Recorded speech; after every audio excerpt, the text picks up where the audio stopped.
श्री गुरु शरणम. श्री गुरुदेव दत्त.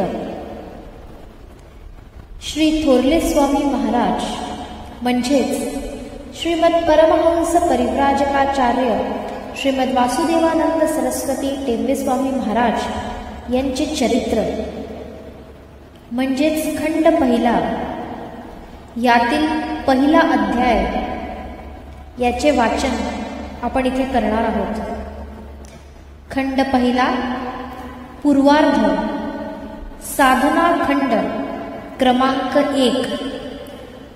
परमहंस परिव्राजकाचार्य श्रीमद वासुदेवानंद सरस्वती टेंबे स्वामी महाराज यांचे चरित्र. हे चरित्र लेखन केलेलं आहे आमची सद्गुरु माऊली डॉक्टर केशव रामचंद्र जोशी.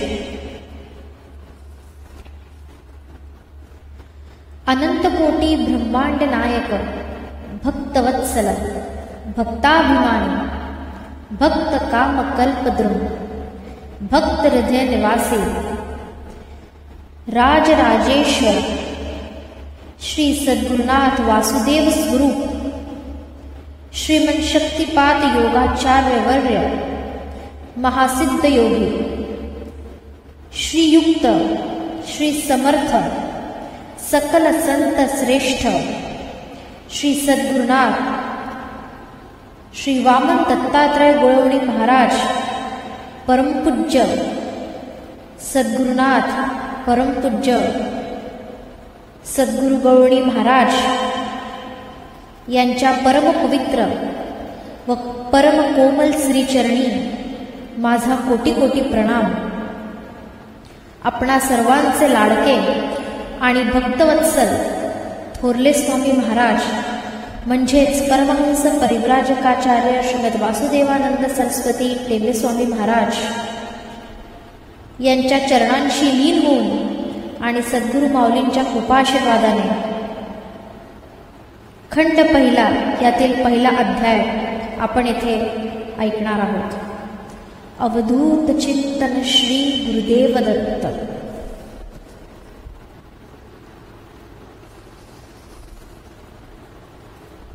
खंड वाचन सुरू करण्याच्या पूर्वी सद्गुरु महाराजांचं ध्यान करूया. आजी आनंद आनंद, मनी भरला पूर्णानंद, वाचे बोलता तो दये, बुद्धिबोध स्तब्ध राहे. नित्यानंद सद्गुरु रूपा, पाहता हरल्या जन्मखेपा. तया माझा नमस्कार, जेणे हरलो आपपर. ते हे वासुदेव चरण, हृदयी येता झाले धन्य, हृदयी येता झाले धन्य. अवधूत चिंतन श्री गुरुदेव दत्त.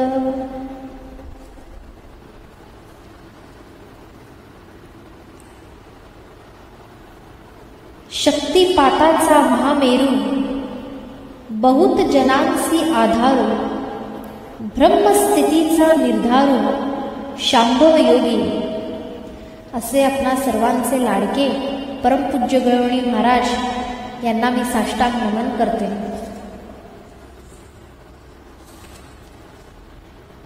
श्री वासुदेवानंद सरस्वती भगवान स्वय श्री दत्तमूर्ती, समर्थ श्री सद्गुरु पावन कीर्ती, चक्रवर्ती योग्यांचे. अशा आपल्या सद्गुरु माऊलींना कोटी कोटी प्रणाम. म्हणजेच श्रीमद परमहंस परिव्राजकाचार्य श्रीमद वासुदेवानंद सरस्वती टेंबे स्वामी महाराज यांच्या चरित्राला आपण वाचन करणार आहोत. खंड पहिला, अध्याय पहिला.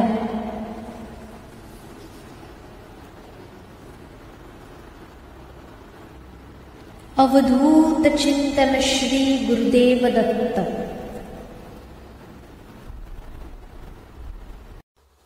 अध्याय पहिला.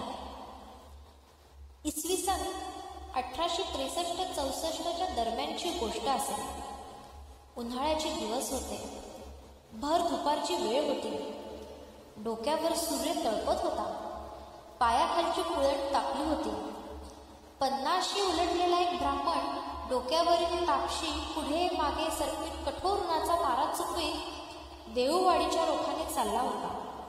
देऊळवाडीकडे जाणारी पाणंद कापली होती.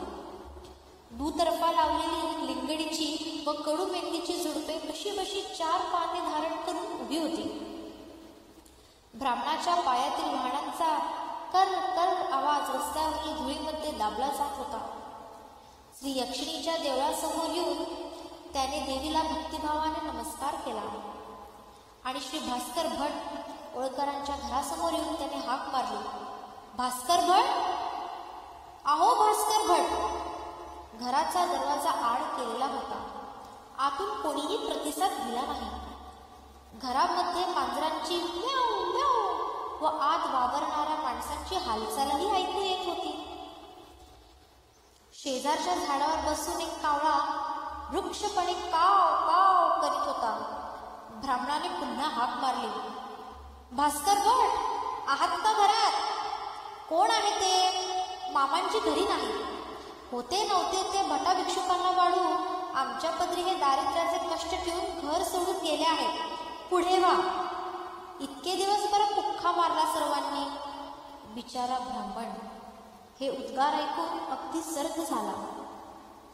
आज काही वर्षांचा त्याचा क्रमच होता की श्री क्षेत्र माणगावला आल्यावर आपली पथारी श्री भास्कर भट्टांच्या ओसरीवर पसरवायची.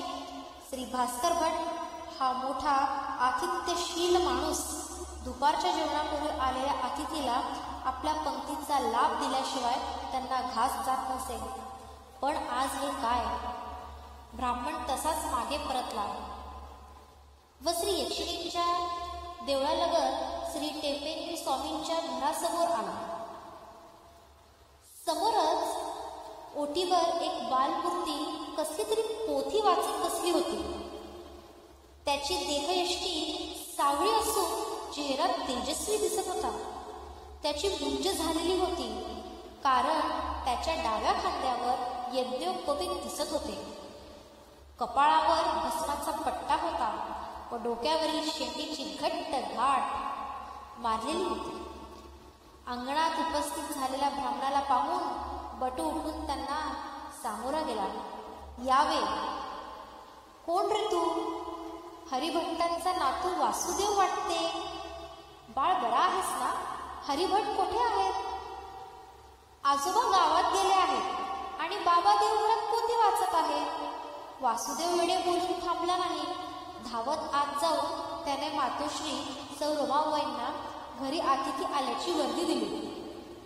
सौ रमाबाईंनी दारा आडून पाहिले व भटजींना ओळखले. बसावे. मामांजी बाहेर गेले आहेत. एवढ्यात येतीलच. तोपर्यंत स्नान संध्या आटोपून घ्या. बाळ वासुदेव, आजोबांना आंघोळीला पाणी काढून दे. एवढ्यात श्री हरिभट्ट सुद्धा आले. हातातील पडशी चिरंजीव वासुदेवाच्या स्वाधीन करून त्यांनी हात पाय धुवून घेतले. कसे काय जगू भटजी? खुशाल आहे ना? हो, सर्व क्षेम आहे. आज आपल्या घरचा पाहुणचार घेण्याचा योग आला आहे. तुमच्या सारख्यांच्या पंक्तीचा लाभ मिळत आहे हे आमचे भाग्य आहे. भास्कर भट कुठे बाहेरगावी गेले की काय? भास्कर भट घरदार सोडून गेले. सध्या कारभार सुनेच्या हाती आहे. भास्कर भटांचे कुटुंब निवर्तले आणि काही दिवसांनी ते स्वतःच घरदार सोडून निघून गेले. तुम्ही बरेच दिवस इकडे फिरकला नाही वाटते. जवळजवळ 1 वर्षाने येतो आहे इकडे. आमच्यासारख्या परगावाच्या लोकांना आश्रय होता भास्कर भटांचा. पत्नी वारली आणि आता तेही निघून गेले म्हणता. फार वाईट गोष्ट झाली. आज तुमच्या या नातवाने आग्रह करून ठेवून घेतले. मुलगा मोठा तेजस्वी आहे. अध्ययन कोठपर्यंत झाले? शिक्षण व अष्टाध्यायी झाले. स्तोत्रेही करून घेतले. समाजचक्र, शब्दरूपावली, अमरकोश हे सर्व घरीच माझ्यापाशी शिकला. भास्कर भटजींकडे सुद्धा थोडे अध्ययन झाले. संगीताला सुरुवात झाली होती. आता विष्णू शास्त्री उकडवेंनी संथा देण्याचे मान्य केले आहे. वाह, म्हणजे मणिकांचन योगच की. अशा गुरुला असाच शिष्य मिळावला श्री टेंब्यांचे घराणे मूळचे श्री क्षेत्र माणगावचे नव्हे. सावंतवाडीच्या सीमेवर एका लहानशा खेड्यात श्री हरिभट्ट टेंबेंचे पूर्वज राहत टेंभ्यावर घर करून राहणारे म्हणून टेंबे असे त्यांचे उपनाव पडले, असे स्वामी भक्त श्री धुंडीराज बापट सोमयाजी यांनी म्हटले आहे. टेंभ्यावरती गृह बांधवणी पूर्वज त्यांचे राहते, म्हणून त्यांचे घराणे टेंभे ऐशा उपनावाने आजपर्यंत परंपरेने प्रसिद्ध आहे त्या गावी. श्री टेंब्यांची वृत्ती भिक्षुकीची होती.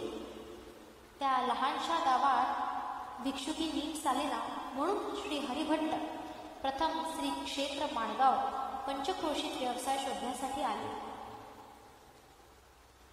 श्री हरिभट्ट उत्तम वैदिक होते आणि याज्ञिकी सुद्धा ते चांगल्या प्रकारे जाणत असत. अंगी समाधानी वृत्ती पूर्णपणे बांधलेली असल्यामुळे यजमानांकडून मिळालेल्या दक्षिणेवर ते नेहमीच संतुष्ट असत. मिळणाऱ्या दक्षिणेकडे नजर न ठेवता अंगीकारलेले कार्य यथाशास्त्र करावे याकडे त्यांचा विशेष कटाक्ष असे. यामुळे श्री क्षेत्र माणगाव व आजूबाजूच्या पंचक्रोशीत पुरोहित म्हणून ते लोकप्रिय झाले होते. लग्न सराईच्या दिवसांमध्ये त्यांना भरपूर मिळकत होत असे. या दिवसांमध्ये श्री हरिभट्ट आपल्या गावी येऊन जाऊन असत. या वेळेपर्यंत त्यांचे कुटुंब, पत्नी, मुलगा चिरंजीव गणेश व कन्या चिरंजीव काशी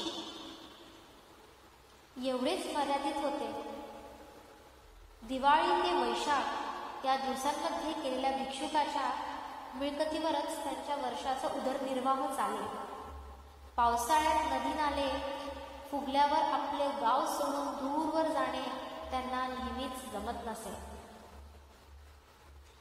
अशाच एका मुंजीच्या सोहळ्याच्या वेळी एक सधन यजमानाच्या घरी श्री हरिभट्ट टेंबे व सीताराम पंत कोणकर यांची गाठ पडली, ओळख झाली. स्वभावाला स्वभाव जुळला व श्री हरिभट्टांचे श्री सीताराम पंतांच्या घरी येणे जाणे होऊ लागले. श्री सीताराम पंत कोणकर हे श्री क्षेत्र माणगावचे वतनदार होते. त्यांच्या मालकीची काही स्थावर मिळकत होती. श्री कोणकर सात्विक वृत्तीचे होते. ते विदुर असून त्यांना येसुबाई नावाची एक कन्या होती. मात्र पुत्र सुख नव्हते, त्यामुळे त्यांची वृत्ती विरक्त बनली होती. सात्विक वृत्तीच्या श्री हरिभट्टांशी त्यांचे चांगलेच सूत जमले. त्यांना आपले हृदय उघडे करायला कोणीतरी समानशील व्यक्ती पाहिजेच होती. यानंतर श्री हरिभट्ट श्री क्षेत्र माणगावमध्ये असताना श्री कोणकरांच्या घरी त्यांचा बराच वेळ जाऊ लागला. श्री हरिभट्ट श्री कोणकरांपेक्षा वयाने मोठे होते. श्री कोणकर जमीनदार असूनही श्री हरिभट्टांना आदराने वागले. प्रेमळ स्वभावाच्या श्री हरिभट्टांचा सहवास आपल्याला अधिकाधिक लाभावा असे त्यांना वाटू लागले. म्हणून त्यांनी केलेल्या विनंतीला मान देऊन श्री हरिभट्ट सराईचे दिवस संपेपर्यंत श्री कोणकरांच्याच घरी राहत. अशीच काही वर्षे गेली. एक दिवस श्री सीताराम पंत कोणकर श्री हरिभट्टांना असे म्हणाले की अशा तऱ्हेने येण्याकरिता राहण्याऐवजी माणगावलाच का बिराड करीत नाही तुम्ही? येथील लोक तुम्हाला माणगावचे रहिवासीच समजतात. माझ्या घराचा बराचसा भाग रिकामा आहे. कायम स्वरूपाची सोय होईपर्यंत येथेच बिराड करा. माझा विदुराचा संसार तुम्ही पाहतच आहे. मी आणि माझी मुलगी येसू असे दोघेच राहत आहोत. भातुकली खेळावयाच्या वयात तिच्यावर संसार चालण्याची जबाबदारी येऊन पडली. ती आई विना वाढलेली पोर आहे. तिच्या जीवनातील वृक्षपणा तुमच्या कुटुंबियाच्या संगतीमध्ये कमी होईल असे वाटते. तुमच्या कुटुंबामध्ये ती आनंदाने समरस होऊन जाईल.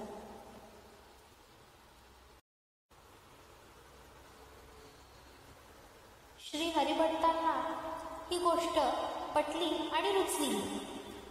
आपला गोगलगाईचा संसार पाठीवर घेऊन पत्नी आणि मुलांसम एका शुभमुहूर्तावर त्यांनी श्री क्षेत्र माणगावासाठी आपले वडिलांचे घर कायमचे सोडले आणि अशा तऱ्हेने अध्यात्मशास्त्रातील एका महान पर्वाची मुहूर्तमेढ रोवली गेली. लौकिकदृष्ट्या आश्रित आणि आश्रयदाते असे या दोघांचे संबंध होते. श्री हरिभट श्री क्षेत्र माणगावला कायमचे रहिवासी म्हणून आल्यावर दोन्ही कुटुंबाचा स्नेह दिवसेंदिवस वृद्धिंगत होत गेला. श्री हरिभट्ट काही दिवस भटवाडीमध्ये श्री कोलकरांच्या घरीच आपला संसार मांडून होते. योग्य संधी प्राप्त होताच देऊळवाडीमध्ये श्री यक्षिणीच्या देवळाला लागून डाव्या अंगाला जमिनीचा एक लहानसा तुकडा खरेदी करून तेथे श्री हरिभट्टांनी आपले घर उभे केले आणि आपला संसार कायम स्वरूपात थाटला. याच परमपवित्र वास्तूमध्ये श्री परमहंस परिव्राजकाचार्य श्री वासुदेवानंद सरस्वती टेंबेस्वामी महाराजांचा जन्म झाला. चिखलाच्या ओबडधोबड भिंती असलेली व माडाच्या झापांनी साकारलेली ती झोपडी तत्कालीन सर्वसामान्य लोकांच्या घराचा एक नमुना होता.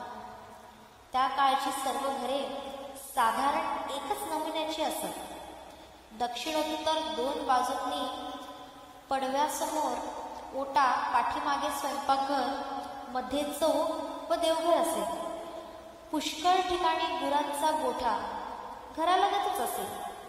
घराच्या पाठीमागच्या भिंतीला आणि क्वचित दक्षिणोत्तर भिंतींना झरोकावाज एक खिडकी असे. तांबडी माती आणि चिकण मातीच्या मिश्रणाने बनवलेल्या भिंतींना वर्षातून एक वेळ गेरूचा गिलावा काढण्यात येत असे. गिलावा काढलेल्या भिंतीवर खडूने ओल्या रंगाने दोरा मारण्यात येईल. ज्या घरी सुतकासारखे अशौच असेल त्या घराला वर्षभर दोरा मारीत नसत. घर माडाच्या वळलेल्या झापांनी शाकारलेले असे. सुखवस्तू कुटुंबांची घरे झापांऐवजी भट्टीमध्ये भाजलेल्या तांबड्या मातीच्या नळ्यांनी शाकारलेली असतात. वर्षातून एक वेळ मिरगापूर्वी म्हणजेच मृग नक्षत्र लागण्यापूर्वी घराच्या छपराची जुनी झापे काढून नवीन झापांनी शाकारणी करावी लागली. नळ्यांनी शाकारलेल्या घरांचे नळे पावसाळ्यापूर्वी परतून घ्यावे लागले. श्री परमहंस परिव्राजकाचार्य श्री टेंबेस्वामी महाराजांच्या श्री दत्त मंदिरालगत डाव्या बाजूला त्यावेळी बांधलेली धर्मशाळा काल परवापर्यंत अस्तित्वात होती. या धर्मशाळेच्या भिंती चिखलाच्या होत्या व छपरावर मातीचे नळे होते. अर्थात श्री स्वामी महाराजांच्या वेळीच बांधलेली ही धर्मशाळा होती असे नक्की सांगता येणार नाही, पण त्या काळच्या घरांचा एक नमुना म्हणून त्या वास्तूचा निर्देश करता येईल. श्री हरिभट्टांच्या सौभाग्यवती भल्या पहाटे उठून भोपळा म्हणत दारासमोर सडा समार्जन करेल. अंगणाच्या चारही बाजूंना आणि कोपऱ्यांवर तसेच तुळशी वृंदावनाभोवती रांगोळी काढली. ज्या पवित्र वास्तूमध्ये श्री परमहंस परिव्राजकाचार्य श्री टेंबेस्वामी महाराजांचा जन्म झाला ती वास्तू आज अस्तित्वात नाही. त्या वास्तूच्या पायावर आता स्वामी भक्त राणी सौ इंदिरा देवी होळकर यांनी टुमदार एक मजली चिरेबंदी घर बांधले आहे. हे घर सुद्धा मूळ वास्तूप्रमाणे पश्चिमाभिमुख आहे. तळमजल्यावर 2 खोल्या आणि वरच्या मजल्यावर तशाच 2 खोल्या व सज्जा आहे. खोल्यांना नवीन पद्धतीचे दरवाजे व रुंद खिडक्या आहेत. श्री स्वामी महाराजांच्या श्री दत्त मंदिराचे पुजारी व विश्वस्त श्री नारायण भट उकिडवे यांना ही नवीन वास्तू बांधून पूर्ण झाल्यावर तेथे राहण्याची विनंती करण्यात आली होती. श्री नारायण भट उकिडवे यांनी श्री स्वामी महाराजांचे दर्शन घेण्याचे भाग्य लाभले होते. श्री स्वामी महाराजांबद्दल वाटणाऱ्या अत्यंतिक आदरापोटी किंवा संन्यासाच्या घरामध्ये संसारी माणसाने वास्तव्य करणे योग्य नाही असे वाटल्यावरूनही कदाचित श्री नारायण भटजींनी या घरामध्ये राहणे पसंत केले नाही. काही असो, आज या वास्तूमध्ये कोणीही राहत नाही. तळमजल्यावरील उजवीकडच्या खोलीत भिंतीला लागून 3 फूट उंचीचा चौथारा बांधून त्यावर श्री स्वामी महाराजांच्या श्री पादुकांची स्थापना करण्यात आली आहे. श्री सीताराम पंत विधुर होते, पण त्यांचे वय तसे फारसे झालेले नव्हते. संसाराबद्दल त्यांना अद्याप ओढ होती. आपल्या मालमत्तेला वारस असावा अशी इच्छा त्यांच्या हृदयात कुठेतरी खोल दडून होती. श्री कोणकरांपेक्षा 10 पावसाळा अधिक काढलेला श्री हरिभट्टांच्या लक्षात ही गोष्ट यायला वेळ लागला नाही. एक दिवस अशाच दोघांच्या शिळोपाच्या गोष्टी चालल्या असताना श्री हरिभट्टांनी विषय काढला. सीताराम पंत, एक गोष्ट विचारू का? हा संकोचच का? बोला ना. आपल्या संसाराचा हा एवढा व्याप पडला आहे. कन्या हे परक्याचे धन. येसू आपला संसार किती दिवस सांभाळणार? आपल्या उतार वयात त्या संसाराकडे लक्ष द्यायला कोणीतरी आपले माणूस पाहिजे ना, असे मला वाटते. श्री हरिभट्टांनी श्री सीताराम पंतांच्या चेहऱ्याकडे निरखून पाहिले.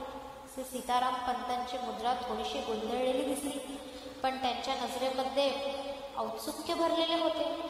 ती संध्याकाळची शांत वेळ होती. श्री यक्षिणीच्या देवळासमोरील पिंपळाच्या पानांची संध्याकाळच्या मंद वाऱ्यावर नाजूक सळसळ होत होती. कोणीतरी देवीच्या देवळातील घंटा वाजवली. तो आवाज दूरवर पसरत मंद मंद होत हवेत विसरून गेला. संध्याकाळी घरट्याकडे परतणाऱ्या पक्ष्यांचे थवे किलबिलाट करीत आकाशात त्वरेने उडताना दिसत होते. कशाच्या आठवणीने कोण जाणे, श्री सीताराम पंतांनी एक अगदी हलका निश्वास टाकला. अशाच एखाद्या प्रशांत सायंकाळची स्मृती त्यांच्या मनात जागृत झाली असावी. ते काही वेळ स्तब्ध राहिले. त्यांच्या अंतःचक्षुसमोरून गतकाळातील अनेक दृश्ये येऊन जात होती आणि चालू काळातील काही समस्या त्यांच्या मनासमोर उभ्या राहत होत्या. आपल्या मनात यावेळी कोणते विचार घोळत आहे याची मला कल्पना आहे. आपल्याशी द्वितीय संबंधाची सोयरीक जोडायला कितीतरी वधूपिते आज आनंदाने तयार होते. श्री हरिभट म्हणाले. एक दीर्घ उसासा टाकून श्री सीताराम पंत म्हणाले की संसारामध्ये माझे मन आता पूर्वीसारखे रमले असे मला वाटत नाही. परंतु तुम्ही म्हणता त्याप्रमाणे कर्तव्य म्हणून काही गोष्टी करणे आवश्यक आहे हे मला पटते. पण या बाबतीमध्ये कोणाही वधूपित्याचे उंबरठे झिजवण्याची माझी तयारी नाही. हे ऐकताच श्री हरिभट्ट श्री सीताराम पंतांना म्हणाले की बोलण्याचे धाडस करतो म्हणून गैरसमज नसावा. आमची काशी काय वाटते आपणाला? श्री कोणकर समकले आणि म्हणाले, काशी? आमच्या दोघांच्या वयातील अंतराचा तुम्ही विचार केला आहे की नाही?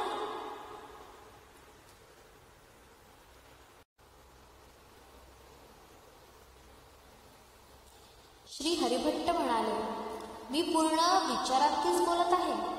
20-22 वर्षांचे अंतर ठेवणे अशा प्रकारचे विवाह आपल्या समाजात होतात. यामध्ये शास्त्राच्या विरुद्ध काही सुद्धा नाही.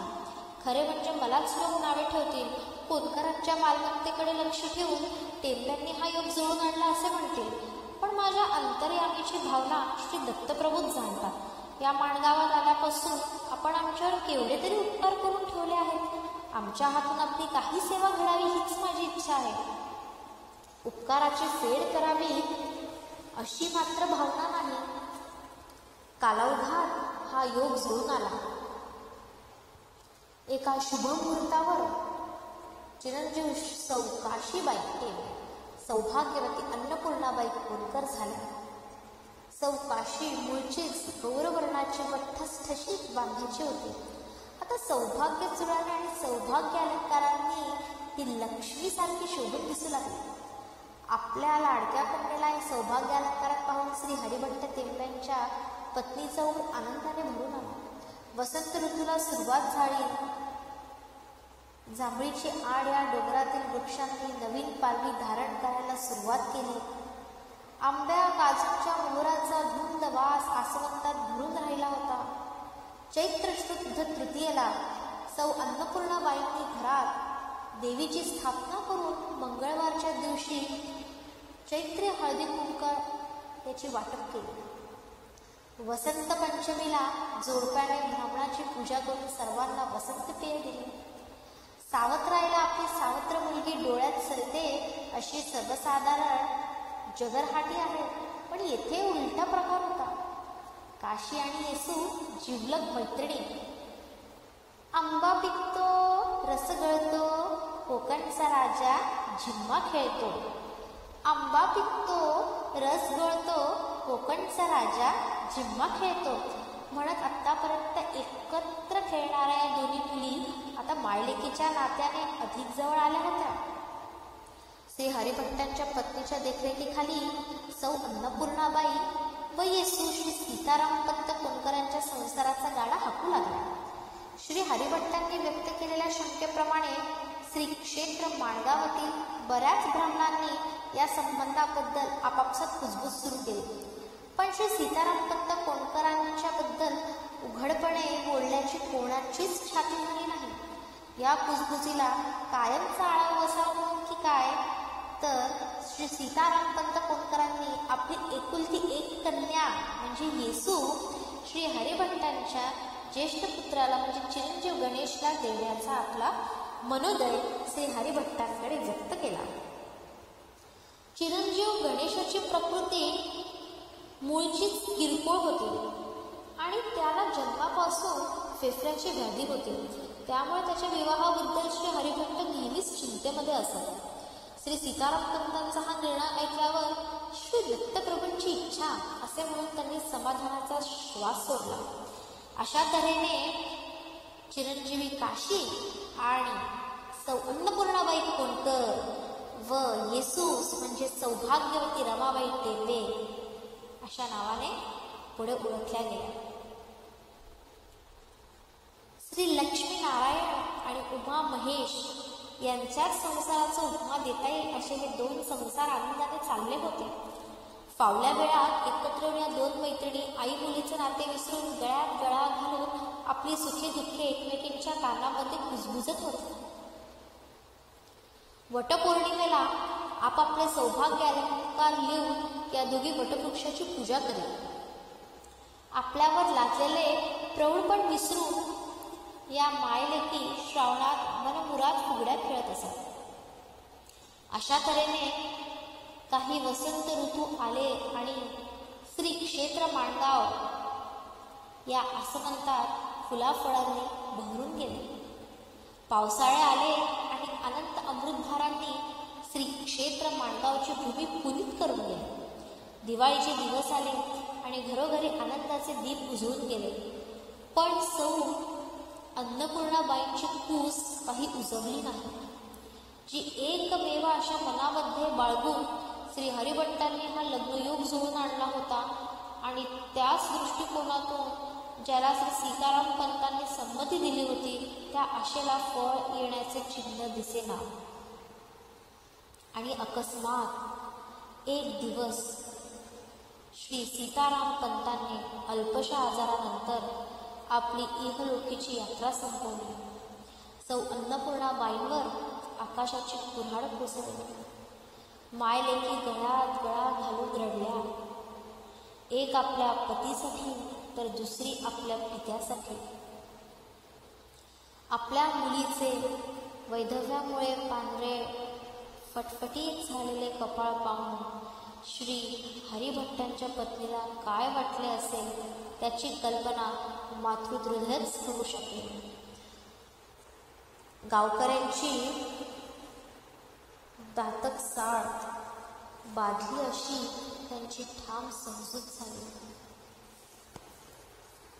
दैवाची ही विचित्र लीला पाहून बिचारे श्री हरिभट वृद्ध दिसू लागले. आता दोन्ही कुटुंबांच्या संसाराचा गाडा हाकण्याची नैतिक जबाबदारी त्यांच्यावरून पडली आणि ही नैतिक जबाबदारी कायदेशीर व्हावी म्हणूनच की काय अन्नपूर्णाबाईंनी आपली संपूर्ण मालमत्ता आपली सावत्र कन्यासह रमाबाई टेंबे यांच्या नावे करून टाकली.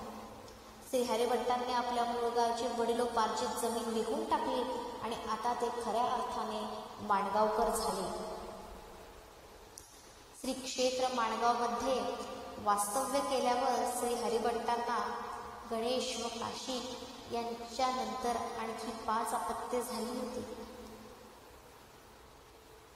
रामकृष्ण, बालकृष्ण, विष्णू असे 3 मुलगे व भीमा, यमुना अशा 2 मुली त्यांना झाल्या. संसाराचा व्याप वाढला तशी सगळ्यांच्या पोषणाची जबाबदारीही वाढली. आता तर त्यांना 2 कुटुंबाचे संसार चालवायचे होते, म्हणून त्यांनी हाताखाली गडी ठेवून शेतीचा व्यवसाय सुरू केला.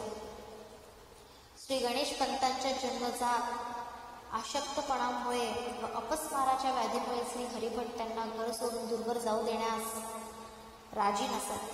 श्री गणेश पंत मूळचेच विरक्त होते. या व्याधीमुळे त्यांना दिवसाकाठी बराच वेळ घरातच एकलकोंडेपणात बसून राहावे लागले. त्यामुळे त्यांची वृत्ती दिवसेंदिवस अंतर्मुख होऊ लागली व श्री ईश्वर भक्तीकडे वळली. अशा तऱ्हेने त्यांच्या आजारच त्यांना वरदान ठरला. रोग नोहे तो ईश्वर कृपेचा, मार्ग लाभला असे साचा, नियमही असे या देहाचा, कृपामृताचा लाभ जय, असे उद्गार स्वामी भक्त श्री गांडा महाराज यांनी त्यांच्या संबंधी काढलेले आहेत. श्री हरिभट श्री दत्तभक्त होते. दररोज सकाळी स्नान संध्या उरकून श्री गुरुचरित्र या ग्रंथाचा 1 अध्याय वाचायचा त्यांचा क्रम होता. श्री हरिभट्टांचे हस्ताक्षर मोत्यासारखे सुंदर होते व व्यवसाय म्हणून ते श्री गुरुचरित्र या ग्रंथाच्या हस्तलिखित पोथ्या तयार करून देत. शके 1752 मध्ये त्यांनी लिहिलेली श्री गुरुचरित्र या ग्रंथाची पोथी श्री स्वामी महाराजांच्या महासमाधीनंतर बरेच दिवस चांगल्या स्थितीमध्ये होती.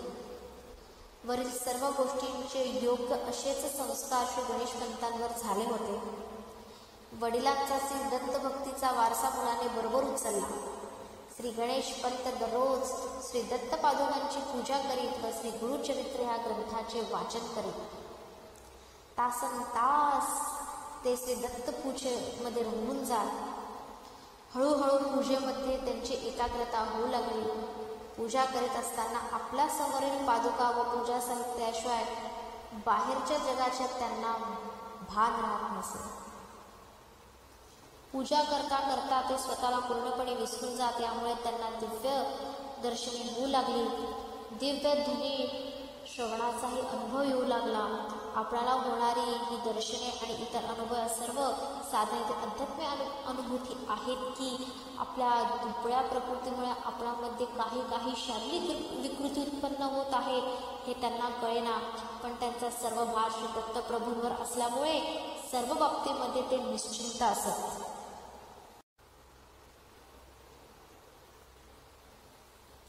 श्री हरिभट्ट म्हणाले, मी पूर्ण विचारांतीच बोलत आहे. 20-22 वर्षांचे अंतर ठेवूनही अशा प्रकारचे विवाह आपल्या समाजात होतात. यामध्ये शास्त्राच्या विरुद्ध काही सुद्धा नाही. खरे म्हणजे मलाच लोक नावे ठेवतील. कोतकरांच्या मालमत्तेकडे लक्ष ठेवून टेंब्यांनी हा योग जुळून आणला असे म्हणतील. पण माझ्या अंतर्यामीची भावना श्री दत्तप्रभूच जाणतात. या माणगावात आल्यापासून आपण आमच्यावर केवढे तरी उपकार करून ठेवले आहेत. आमच्या हातून आपली काही सेवा घडावी हीच माझी इच्छा आहे. उपकाराची फेड करावी अशी मात्र भावना नाही. कालावधात हा योग जुळून आला. एका शुभ मुहूर्तावर चिरंजीव सौ काशीबाई टेंबे सौभाग्यवती अन्नपूर्णाबाई कोलकर झाल्या. सौ काशी मूळचीच गौरवर्णाची व ठसठशीत बांधायची होती. आता सौभाग्य जुळाले आणि सौभाग्य अलंकारांनी ती लक्ष्मीसारखी शोभून दिसू लागली. आपल्या लाडक्या कन्येला सौभाग्य अलंकारात पाहून श्री हरिभट्ट टेंब्यांच्या पत्नीचा ऊर आनंदाने भरून आला. वसंत ऋतूला सुरुवात झाली जांभळीची आड या डोंगरातील वृक्षांनी नवीन पालवी धारण करायला सुरुवात केली. आंब्या काजूच्या मोहराचा धुंद वास आसमंतात भरून राहिला होता. चैत्र शुद्ध तृतीयेला सौ अन्नपूर्णाबाईंनी घरात देवीची स्थापना करून मंगळवारच्या दिवशी चैत्री हळदी कुंकू याची वाटप केली. वसंत पंचमीला जोडप्याने ब्राह्मणाची पूजा करून सर्वांना वसंत पेय दिली. सावत्राईला आपली सावत्र मुलगी डोळ्यात सरते अशी सर्वसाधारण जगरहाटी आहे, पण येथे उलटा प्रकार होता. काशी आणि येसू जिवलग मैत्रिणी. आंबा पिकतो, रस गळतो, कोकणचा राजा झिम्मा खेळतो. आंबा पिकतो, रस गळतो, कोकणचा राजा झिम्मा खेळतो म्हणत आतापर्यंत एकत्र खेळणाऱ्या या दोन्ही मुली आता मायलेकीच्या नात्याने अधिक जवळ आल्या होत्या. श्री हरिभट्टांच्या पत्नीच्या देखरेखीखाली सौ अन्नपूर्णाबाई व येसू श्री सीतारामपंत कोणकरांच्या संसाराचा गाडा हाकू लागला. श्री हरिभट्टांनी व्यक्त केलेल्या शंकेप्रमाणे श्री क्षेत्र माणगावातील बऱ्याच ब्राह्मणांनी या संबंधाबद्दल आपापसात कुजबूज सुरू केली, पण श्री सीतारामपंत कोणकरांच्या बद्दल उघडपणे बोलण्याची कोणाचीच छाती झाली नाही. या कुजबुजीला कायमचा आळा बसावा म्हणून की काय, तर श्री सीतारामपंत कोणकरांनी आपली एकुलती एक कन्या म्हणजे येसू श्री हरिभट्टांच्या ज्येष्ठ पुत्राला म्हणजे चिरंजीव गणेशला देण्याचा आपला मनोदय श्री हरिभट्टांकडे व्यक्त केला. चिरंजीव गणेशाची प्रकृती मूळचीच किरकोळ होती आणि त्याला जन्मापासून फेफड्याची व्याधी होती. त्यामुळे त्याच्या विवाहाबद्दल श्री हरिभट्ट नेहमीच चिंतेमध्ये असत. श्री सीतारामपंतांचा हा निर्णय ऐकल्यावर श्री दत्तप्रभूंची इच्छा असे म्हणून त्यांनी समाधानाचा श्वास सोडला. अशा तऱ्हेने चिरंजीवी काशी आणि सौ अन्नपूर्णाबाई कोणकर व येसूस म्हणजे सौभाग्यवती रमाबाई टेंबे अशा नावाने पुढे ओळखल्या गेल्या. श्री लक्ष्मी नारायण आणि उमा महेश यांच्याच संसाराचा उपमा देता येईल असे हे दोन संसार आनंदाने चालले होते. फावल्या वेळात एकत्र येऊन या दोन मैत्रिणी आई मुलीचे नाते विसरून गळ्यात गळा घालून आपली सुखे दुःखे एकमेकींच्या कानामध्ये कुजबुजत होते. वटपौर्णिमेला आपापले सौभाग्य अलंकार लिहून या दोघी वटवृक्षाची पूजा करी. आपल्यावर लादलेले प्रौढपण विसरून या मायलेकी श्रावणात मनमुराद फुगड्या खेळत असत. अशा तऱ्हेने काही वसंत ऋतू आले आणि श्री क्षेत्र माणगाव या आसमंतात फुलाफळांनी बहरून गेले. पावसाळे आले आणि अनंत अमृतधारांनी श्री क्षेत्र माणगावची भूमी पुनीत करून गेली. दिवाळीचे दिवस आले आणि घरोघरी आनंदाचे दीप उजळून गेले, पण सौ अन्नपूर्णाबाईंची कूस काही उजवली नाही. जी एकमेव अशा मनामध्ये बाळगून श्री हरिभट्टांनी हा लग्नयोग जुळून आणला होता आणि त्याच दृष्टिकोनातून ज्याला श्री सीतारामपंतांनी संमती दिली होती त्या आशेला फळ येण्याचे चिन्ह दिसेना. आणि अकस्मात एक दिवस श्री सीतारामपंतांनी अल्पशा आजारानंतर आपली इहलोकीची यात्रा संपवली. सौ अन्नपूर्णाबाईंवर आकाशाची कुऱ्हाड कोसळली. मायलेकी गळ्यात गळा घालून रडल्या. एक आपल्या पतीसाठी तर दुसरी आपल्या पित्यासाठी. आपल्या मुलीचे वैधव्यामुळे पांढरे फटफटीत झालेले कपाळ पाहून श्री हरिभट्टांच्या पत्नीला काय वाटले असेल त्याची कल्पना मातृहृदयच करू शकेल. गावकऱ्यांची दातक साळ बाधली अशी त्यांची ठाम समजूत झाली. दैवाची ही विचित्र लीला पाहून बिचारे श्री हरिभट वृद्ध दिसू लागले. आता दोन्ही कुटुंबांच्या संसाराचा गाडा हाकण्याची नैतिक जबाबदारी त्यांच्यावरून पडली आणि ही नैतिक जबाबदारी कायदेशीर व्हावी म्हणूनच की काय. अन्नपूर्णाबाईंनी आपली संपूर्ण मालमत्ता आपली सावत्र कन्यासह रमाबाई टेंबे यांच्या नावे करून टाकली. श्री हरिभट्टांनी आपल्या मूळ गावची वडिलोपार्जित जमीन विकून टाकली आणि आता ते खऱ्या अर्थाने माणगावकर झाले. श्री क्षेत्र माणगावमध्ये वास्तव्य केल्यावर श्री हरिभट्टांना गणेश व काशी यांच्यानंतर आणखी 5 अपत्ये झाली होती. रामकृष्ण, बालकृष्ण, विष्णू असे 3 मुलगे व भीमा, यमुना अशा 2 मुली त्यांना झाल्या. संसाराचा व्याप वाढला तशी सगळ्यांच्या पोषणाची जबाबदारीही वाढली. आता तर त्यांना 2 कुटुंबाचे संसार चालवायचे होते, म्हणून त्यांनी हाताखाली गडी ठेवून शेतीचा व्यवसाय सुरू केला. श्री गणेश पंतांच्या जन्मजात अशक्तपणामुळे व अपस्माराच्या व्याधीमुळे श्री हरिभट त्यांना घर सोडून दूरवर जाऊ देण्यास राजी नसत. श्री गणेश पंत मूळचेच विरक्त होते. या व्याधीमुळे त्यांना दिवसाकाठी बराच वेळ घरातच एकलकोंडेपणात बसून राहावे लागले. त्यामुळे त्यांची वृत्ती दिवसेंदिवस अंतर्मुख होऊ लागली व श्री ईश्वर भक्तीकडे वळली. अशा तऱ्हेने त्यांच्या आजारच त्यांना वरदान ठरला. रोग नोहे तो ईश्वर कृपेचा, मार्ग लाभला असे साचा, नियमही असे या देहाचा, कृपामृताचा लाभ जय, असे उद्गार स्वामी भक्त श्री गांडा महाराज यांनी त्यांच्या संबंधी काढलेले आहेत. श्री हरिभट श्री दत्तभक्त होते. दररोज सकाळी स्नान संध्या उरकून श्री गुरुचरित्र या ग्रंथाचा 1 अध्याय वाचायचा त्यांचा क्रम होता. श्री हरिभट्टांचे हस्ताक्षर मोत्यासारखे सुंदर होते व व्यवसाय म्हणून ते श्री गुरुचरित्र या ग्रंथाच्या हस्तलिखित पोथ्या तयार करून देत. शके 1752 मध्ये त्यांनी लिहिलेली श्री गुरुचरित्र या ग्रंथाची पोथी श्री स्वामी महाराजांच्या महासमाधीनंतर बरेच दिवस चांगल्या स्थितीमध्ये होती. वरील सर्व गोष्टींचे योग्य असेच संस्कार श्री गणेश पंतांवर झाले होते. वडिलांचा श्री दत्तभक्तीचा वारसा मुलाने बरोबर उचलला. श्री गणेश पंत दररोज श्री दत्तपादुकांची पूजा करीत व श्री गुरुचरित्र ह्या ग्रंथाचे वाचन करीत. तासनतास ते श्री दत्तपूजेमध्ये रंगून जात.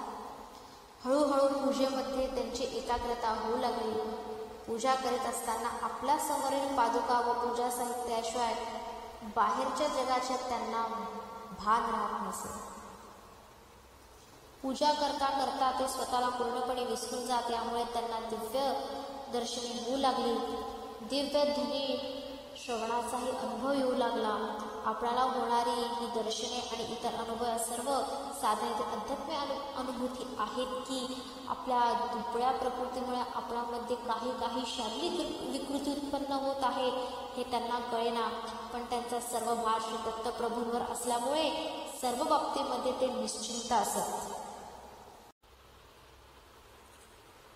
श्री क्षेत्र माणगावचे सृष्टी सौंदर्य माणसाला श्री परमेश्वराच्या चिंतनामध्ये गुंतवून ठेवील असेच होते. संध्याकाळच्या वेळी जवळच्या जांभळीची आड या डोंगराच्या पायथ्याशी एखाद्या शिळेवर बसून ज्यावेळी सूर्यास्ताच्या बरोबर विविध रूपे धारण करणाऱ्या सृष्टीकडे ते पाहत, त्यावेळी त्यांचे मन अंतर्मुख होईल व ते सृष्टीच्या त्या बदलत्या रूपाशी एकरूप होऊन जात असत. संध्याकाळच्या मंद वाऱ्याबरोबर डोलणारे वृक्ष मावळत्या सूर्याच्या किरणांमध्ये जेव्हा सोनेरी रंगाची पालवी धारण करीत असेल, तेव्हा मावळत्या सूर्याच्या हिरण्मय पात्रातून ही सुवर्णाची उधळण अखिल सृष्टीवर होत आहे आणि आपले अस्तित्व सुद्धा त्या हिरण्मयाचाच एक अंश आहे असे त्यांना वाटे. दिवसेंदिवस श्री गणेश पंत अधिकच विरक्त बनत चालले होते. तरुण सुशील पत्नी त्यांना संसारामध्ये बांधून ठेवू शकत नव्हती. तसे पाहता सौ रमाबाई त्यांना अपरिचित नव्हत्या. विवाहापूर्वी काही वर्षे ते दोघे एकाच घरात राहत होते. दोन्ही कुटुंबांचा अत्यंत घरोबा असल्यामुळे दिवसातून अनेक वेळा त्या दोघांची नजरभेट होत असे. त्यावेळी येशूच्या मनामध्ये स्त्रीसुलभ भाव जागृत होत असतीलही कदाचित, पण श्री गणेशपंतांच्या मनावर मात्र अशा तऱ्हेचा परिणाम कधीच झाला नाही. आई वडिलांच्या शब्दाबाहेर ते कधी वागत नसत. लग्न हा पुरुषाच्या आयुष्यातील अनेक संस्कारांपैकी एक आवश्यक संस्कार आहे. या भावनेनेच ते विवाहाला उभे राहिले. त्यामुळे विवाहोत्तर त्यांचे मन तरुण पत्नीच्या पाशात अडकून पडू शकले नाही. कुठेतरी एकांत स्थानी जाऊन आपले मन श्री ईश्वर भक्तीत लीन करावे असे त्यांना वाटू लागले. जांभीची आड या डोंगराच्या एकांत आता त्यांना पुरेसा वाटेना. एकांत आणि तोही पवित्र स्थळी घडावा असे त्यांच्या मनाने घेतले. त्यासाठी तीर्थयात्रा करणे हा एक पर्याय होता. पण हरिभट्ट त्यांना श्री क्षेत्र मार्गावर सोडून बाहेर जाण्याला परवानगी देणे शक्य नव्हते. भल्या पहाटे उठून श्री गणेशपंत आत्ता ध्यानधारणा करू लागले. मनचक्षू समोर श्री दत्तात्रयांची सगुण मूर्ती कल्पून ते मानसपूजेत रंगून जाते. प्रथम श्री ईश्वराचे सगुण रूप अंतचक्षू समोर उभे करणे फार कष्टदायक होते. मनाने कल्पिलेले ते स्वरूप दत्तात्रयांचे स्वरूप सारखे लकपाछपीचा खेळ खेळते. क्षणभर त्या सगुण रूपाचा एखादा अवयव नजरेसमोर उभा राहावा, क्षणार्धात तो गुप्त व्हावा, पुन्हा सगळीकडे काळो, पुन्हा दुसराच अवयव दिसावा, असे होता होता संपूर्ण सगुण रूप क्षणमात्र अंतर्दृष्टी समोर स्थिरावते व पुन्हा अकस्मात लोप पावते. पण या लपंडावामध्ये साधक हळूहळू रंगून जातो व त्याचा आर्ततेप्रमाणे कमी अधिक वेळात त्याची इष्टदेवता त्याच्या ध्यान मंदिरामध्ये स्थिरावते. श्री गणेश पंतांना सुद्धा हाच अनुभव आला. दिसे मूर्ती आजानकर सर्वावई सुंदर. दिसे मूर्ती आजानकर सर्वावयवी सुंदर.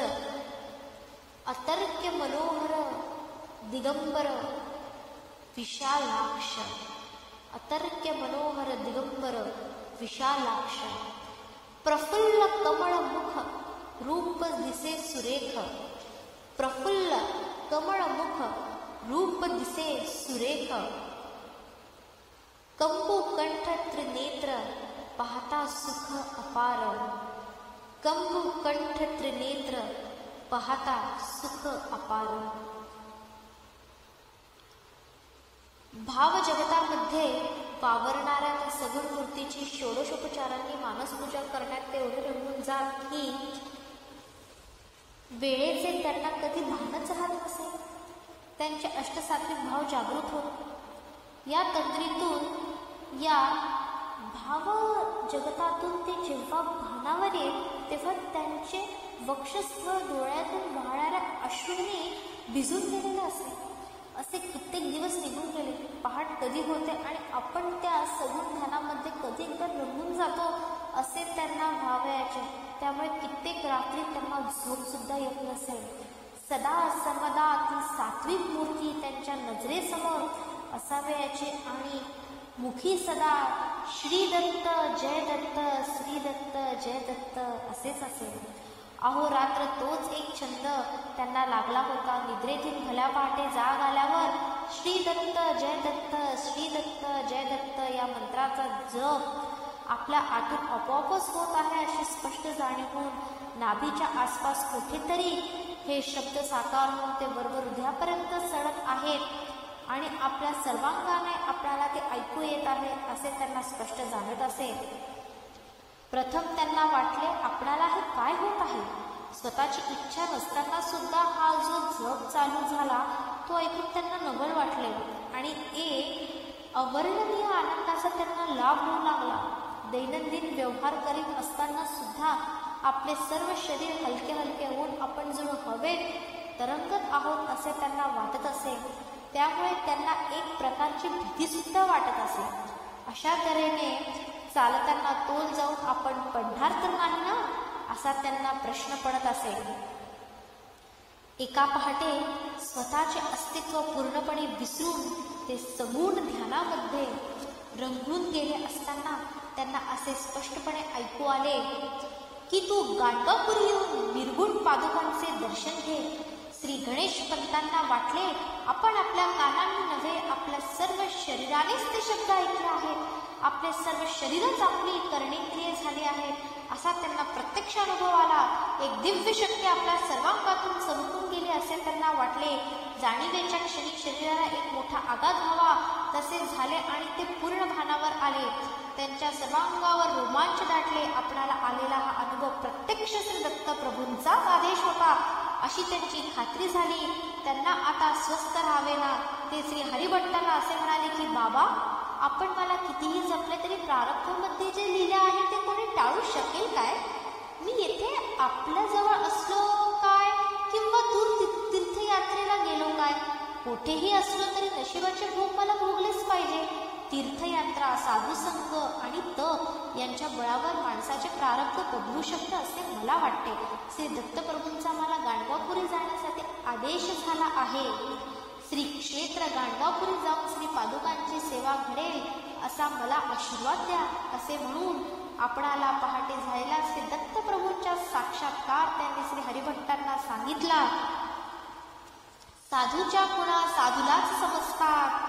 श्री हरिभट्ट काय समजावयाचे ते समजले. तेही श्री दत्तोपासकच होते. श्री क्षेत्र गाणगापूरचा एवढा दूरचा प्रवास एकट्याने करावयाला त्यांनी एरवीचे गणेश पंतांना जाऊच दिले नसते. पण आता दत्तप्रभूंची आज्ञा झाल्यावर ते मुलाला रोखू शकत नव्हते. पण प्रश्न त्यांच्या एकट्याच्या संमतीचा नव्हता. श्री गणेश पंतांच्या आईची संमती मिळवणे आवश्यक होते आणि ती तर फार कठीण गोष्ट होती. बालपणापासून आईने श्री गणेशाला आपल्यापासून दूर होऊ दिले नव्हते. पण श्री हरिभट्टांनी आपल्या पत्नीची समजूत घातली. प्रत्यक्ष भगवान दत्तात्रयांच्या कृपेचे छत्र आपल्या मुलावर असताना आपण माणसांनी त्याच्या योगक्षेमाची चिंता का करावी? श्री गणेश पंतांच्या आईला हा युक्तिवाद पटला. सौरवाबाईंची संमती घेण्याचा प्रश्नच उद्भवत नव्हता. कारण सौरवाबाई तशा अजून लहानच होत्या आणि त्यांचे हित अहित सासू सासरेच पाहत होते. मुलाने जर गुपचूप गृहत्याग केला तर तो घरी पुन्हा परत येणे कठीण आहे या भीतीने आणि होणारी ईश्वरी करणी निमित्त मात्र होती प्राणी. हेच खरे असा पोक्त विचार करून मातापित्यांनी योग्य सोबत पाहून श्री गणेश पंतांना श्री क्षेत्र गाणगापूरला जाण्याला अनुज्ञा दिली. पिंजऱ्यामध्ये अडकलेला पक्षी मोकळा झाला. आईने हातावर ठेवलेली दही कवडी खाऊन व तिने दिलेले भूक लाडू तहान लाडू उत्तरीय वस्त्रामध्ये बांधून घेऊन गणेश पंतांनी एका शुभदिनी श्री क्षेत्र गाणगापूरसाठी प्रस्थान ठेवले.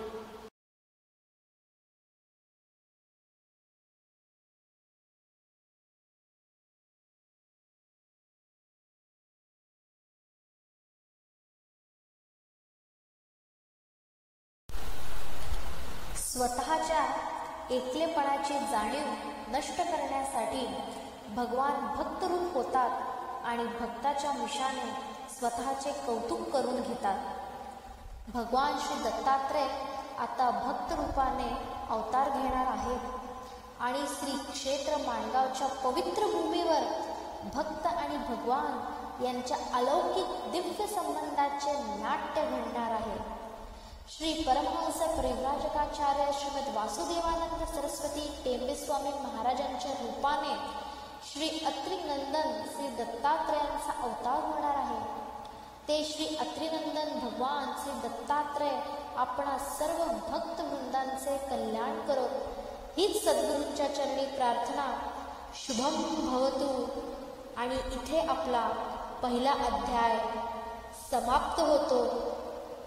परमहंस परिव्राजकाचार्य वासुदेवानंद सरस्वती टेंबेस्वामी महाराज यांचे चरित्र खंड पहिला यातील पहिला अध्याय समाप्त. श्री गुरुदेव दत्त. शुभम भवतु. श्री गुरुशरणम. पुढील भागात आपण ऐकणार आहोत अध्याय 2. चरित्र परमहंस परिव्राजकाचार्य श्रीमद वासुदेवानंद सरस्वती स्वामी महाराज. खंड 1. पूर्वार्ध. साधना खंड क्रमांक 1 आणि पुढील भागात ऐकणार आहोत. अध्याय 2. श्री गुरुदेव दत्त. ओम नमो भगवते वासुदेवाय.